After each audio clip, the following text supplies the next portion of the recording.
আসসালামু আলাইকুম। আমি নীলা আপনাদের সবাইকে ওয়েলকাম করছি নতুন একটা ব্লগ ভিডিওতে। আর আজকের ব্লগ ভিডিওটা খুব শর্ট একটা ব্লগ ভিডিও। আমরা কোথায় যাব কী করব সেটা আপনাদের সাথে শেয়ার করব। তো এই যে আমার অফিসে ডিউটি ছিল গতকাল ফ্রাইডে। তো ফ্রাইডেতে আমার ডিউটি ছিল, ডিউটি শেষ করে বাসায় যাচ্ছি। তো বাসায় যেতে যেতে বাসায় অনেক গেস্ট এসেছে, আমার ফুফাতো বোন, বোনাই, ভাই, ফুফাতো বোনের বাচ্চা। তো সবাই মিলে ওরা ঘুরতে গিয়েছিল হাতিরঝিল। বোটে করে এফডিসি গিয়েছিল, সেখান থেকে ফেরার পথে ওরা গেল একটা রেস্টুরেন্টে। তো আমাদেরকে ফোন দিল যে তোমরাও চলে আসো। তো আমরা এখন চলে যাচ্ছি, বনশ্রীর ভিতরেই আছি। রেড চিলি রেস্টুরেন্টটা বনশ্রী সি ব্লকে অ্যাভিনিউ রোডে। তো ওখানে আমরা আগেও খেয়েছি, ওখানে স্যুপ টুপগুলো বেশ টেস্টি, খেতেও ভালো। একটু তুলনামূলক খাবারের, এখন খাবারের আইটেম বলেন যে কোনো আইটেম সব কিছুরই একটু দাম বেশি, বাট মোটামুটি বেশ ভালো। তো আমরা এই যে বাইকটা বাসায় গ্যারেজে রাখলাম, আর আমাদের বাসার উল্টা পাশে একটা ফাঁকা জায়গা আছে। এখানে শীতকাল গরমকাল সবসময় বাচ্চারা খেলাধুলো করে বা ছেলেরা খেলাধুলো করে, তারই একটা ছবি আপনাদের সাথে শেয়ার করলাম। বাইকটা রেখে এখন হেঁটেই আমরা চলে যাচ্ছি রেড চিলি রেস্টুরেন্টে। তো যেয়ে দেখলাম ওরা আগেই অর্ডার কমপ্লিট করে রেখেছে। রেড চিলি রেস্টুরেন্টে মাঝে মাঝে ফেয়ার হয়, বিভিন্ন রকমের প্রোগ্রাম হয়। তো খারাপ না, খাবারের মান মোটামুটি ভালো এবং অনেক দিন থেকেই বনশ্রীতে আছে, সি ব্লক অ্যাভিনিউ রোডে।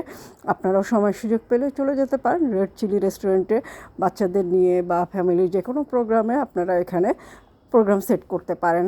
তো এই যে আমরা এখন ওয়েট করছিলাম, আমাদের খাবারের মেনু খুব বেশি কিছু না, আমরা হালকা পাতলা কিছু খাবো, একটু স্যুপ খাবো, অন্তুন খাবো এবং একটু কোল্ড ড্রিঙ্কস খাবো। তো এখানে যেয়ে দেখি যথারীতি রিয়ান বাবু মোবাইল দেখছে, আর আমার মেয়েও উকি দিয়ে দিয়ে মোবাইল দেখার চেষ্টা করছে। তো ওরা দুজনেই এই যে বসে আছে, ওরা ঘুরতে গিয়েছিল। এখন রিয়ান বাবু একটু অভিমানী ছেলে, আর আমার মেয়ে সব কিছুর সাথে অ্যাডজাস্ট করতে পারে খুব সহজে। তো যাই হোক আর কি, ওরা ওয়েট করছিল। আর এই যে রেড চিলি রেস্টুরেন্ট, পরিবেশটাও একটু আপনাদেরকে দেখিয়ে দিচ্ছি। আর কথা বলতে বলতে খাবারও চলে আসলো। এই যে স্যুপটা ছিল, 2টা স্যুপ অর্ডার করেছিল, অন্থন অর্ডার করেছিল।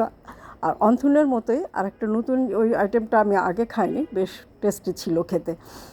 আর এখানকার স্যুপটা খুব ভালোই লাগে আমার। তো আমরা খাওয়া দাওয়া সারবো, খাওয়া দাওয়া সেরে আমরা বাসায় যাব, বাসায় গিয়ে আবার রান্না করব।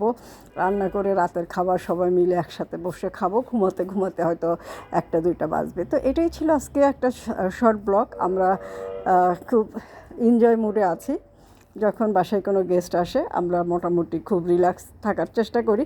আর এই যে রেড চিলি রেস্টুরেন্টের বিশেষ বৈশিষ্ট্য, সব কয়টা ফ্লাওয়ার বাসটাতে একটা করে শুকনো মরিচের ছবি আছে। তো আমরা খাওয়া দাওয়া শেষ করে এই যে এখন বাসার দিকে চলে যাচ্ছি। তো এটাই ছিল আজকের একটা শর্ট ব্লগ। ভিডিওটা যদি ভালো লাগে লাইক কমেন্ট শেয়ারদের সাথে থাকতে পারেন। যারা বনশ্রীর ভিতরে আছেন তারা সময় সুযোগ পেলে রেড চিলি রেস্টুরেন্টে চলে যেতে পারেন। তো আজকের ভিডিওটা পর্যন্ত। ভালো থাকবেন, সুস্থ থাকবেন, আমার পেজের সাথে থাকবেন, আর মাঝে মাঝে সবাইকে নিয়ে একটু ঘুরে ঠুরে বেড়াবেন, দেখবেন মনটা ভালোই লাগবে। আল্লাহ হাফিজ।